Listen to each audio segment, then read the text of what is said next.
Did you know that camping in the New England winter presents a number of challenges, not the least of which is where to stay? I attempted to spend 2 nights camping in my car at the tail end of this winter, but decided against the second night when I learned that a snowstorm was coming in before morning. Join me as I stay in the White Mountain National Forest at Barnes Field Campground near the base of Mount Washington.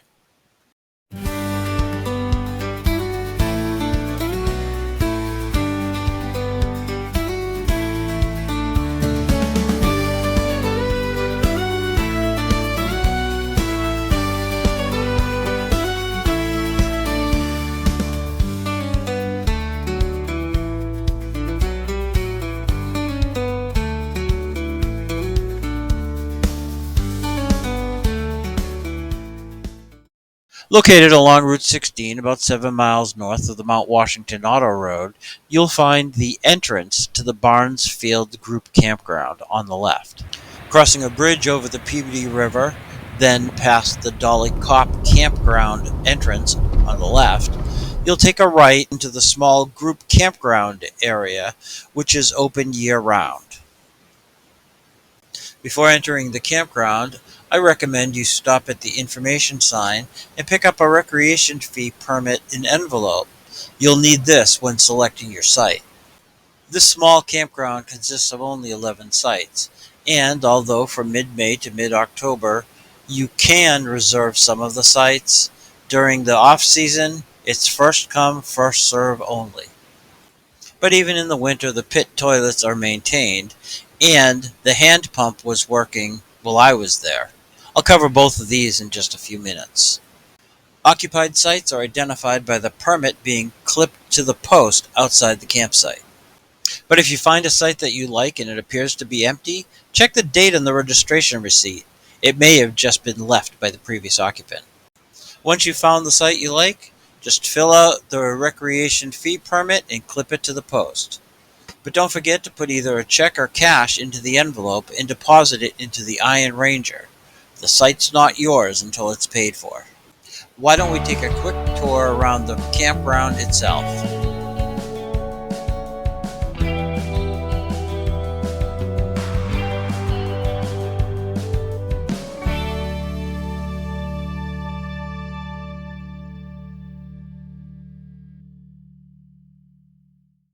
If you're looking for an outdoor experience in northern New England that won't take most of the day to get to, no other area offers as much as the White Mountain National Forest.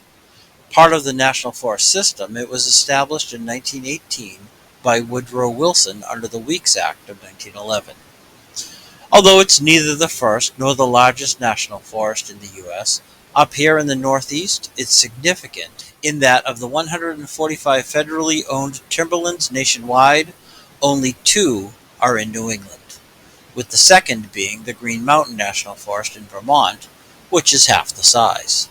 The White Mountain National Forest covers 800,000 square acres and actually straddles both New Hampshire and Maine, the larger portion being in the Granite State. Don't fret, however, the Maine coast has Arcadia National Park, and there are plenty of other national park sites scattered throughout the other states as well. The WMNF boasts 23 developed campgrounds from mid-spring through autumn with a range of amenities. A number of the campsites are first come, first served, so it can be difficult to get a site in the busy season. During the off-season, only 2 are open year-round. In addition to Barnes Field, the Hancock Campground is located along the Kangamangas Highway in Lincoln. As a side note, Lincoln, New Hampshire was incorporated 45 years before the future president was born. Backcountry camping is also available, provided the guidelines are followed. With over 1,200 miles of hiking trails and 400 miles of snowmobile trails, getting outside in the White Mountains is easily accessible. The woodland is managed by the National Forest Service, which has roots as far back as the country's centennial.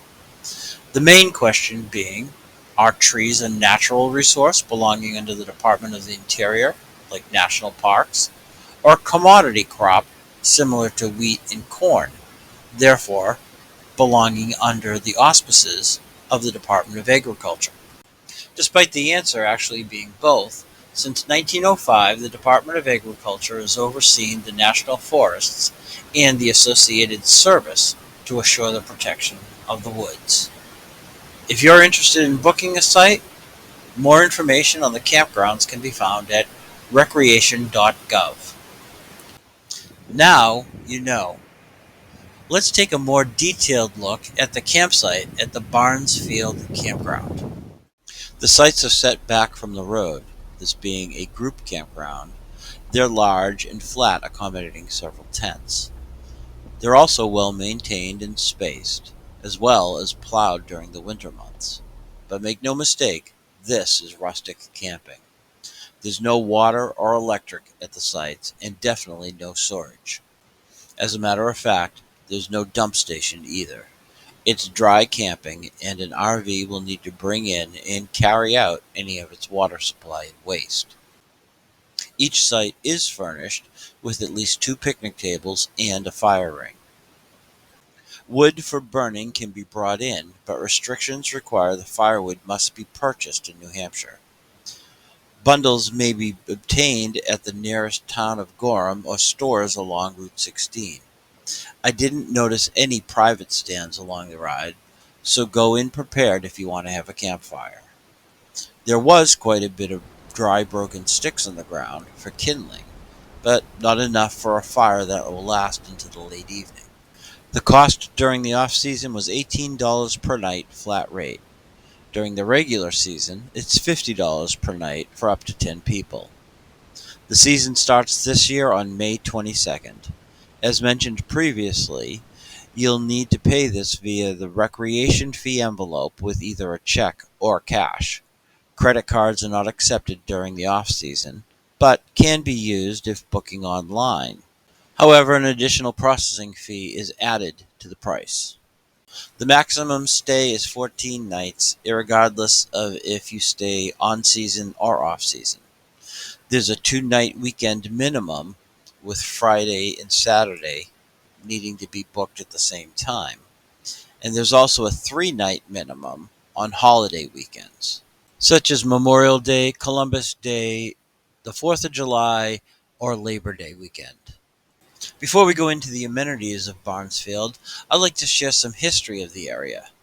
There's no definitive time for when the range was named, but since the possibility of snow on Mount Washington, as well as the other presidential mountains, is year-round, the name seems appropriate. For as long as 10,000 years or more, people have lived, hunted, fished, and farmed the lands under the majestic White Mountains. But it's only been for just over 200 years that people have gone to the area for other purposes. First the artists, to capture the natural beauty, then the wealthy, to behold the majesty, and finally the tourists, to exchange their income for an experience. This was in direct correlation to the method of travel available at the time. Artists required time to create their works, and would travel by horseback and foot to put paint to canvas. A coach ride from Boston to the middle of New Hampshire could take a week round trip. This amount of time was simply not available for people who had to scratch out a living. But as train service expanded north in the second part of the 19th century, the trip was shortened from days to hours. Now not just the very rich, but what we'd call upper middle class, could explore nature through hikes and pleasant picnics by waterfalls and serene lakes with picturesque mountains as backdrop. Of course, grand hotels sprung up to accommodate these leisure seekers. More on these in a moment. As the automobile replaced the horse and coach, and roads, such as Route 3 built in 1926, were improved to support traffic, it was now possible for clerks, factory workers, and tradesmen to get away into nature with their families for a few days. Granted, they were taking advantage of the growth in campgrounds that came with the creation of the National Forest, but they brought their hard-earned dollars to the region, thus creating a tourist industry that continues to this day. As cars improved, so did the roads. Route 93 was started as part of the Eisenhower highway system in 1957. It took 20 years before the interstate was completed from Boston to Franconia Notch, but it's now, theoretically, possible to leave Boston at 9:30 in the morning and have lunch at the Pemmy Public House in Woodstock before hiking the Flume Gorge in Franconia Notch. And speaking of hiking, the Appalachian Trail cuts right through the White Mountain National Forest, and, although summiting Mount Washington is part of the AT, to climb to the peaks of all the landforms named for the nation's leaders requires what's known as the Presidential Traverse. Of the 5 first mountains named for the presidents in 1820, 4 of them are the first in the nation, honoring those who held that position. The exception is actually Mount Jefferson. In 1806, Lewis and Clark named a mountain in Oregon for the then president, who was also the sponsor of their expedition. Mount Jefferson in New Hampshire is only about half the height of the summit of the Oregon prominence, and is even more than 2,000 feet taller than Mount Washington in either New Hampshire or Oregon. But George Washington has the most number of peaks bearing his name in the nation. Although the presidential range was supposed to be named in order of height from highest to lowest, Mount Monroe is actually 20 feet taller than Mount Madison due to a surveying error. Now you know. In a moment, I'll share some history of the luxurious grand hotels of the White Mountains. But first, let's cover the amenities available at Barnes Field Campground. As mentioned previously, this is rustic camping with few amenities. Fresh water can be obtained by a hand pump located near the entrance to the campground. It has a water fountain as well as a spigot for filling large containers. Let me show you how it works. I checked with the rangers before I came, and they told me that there was water available. They didn't tell me that it was an old pump like this, but he gave it a use.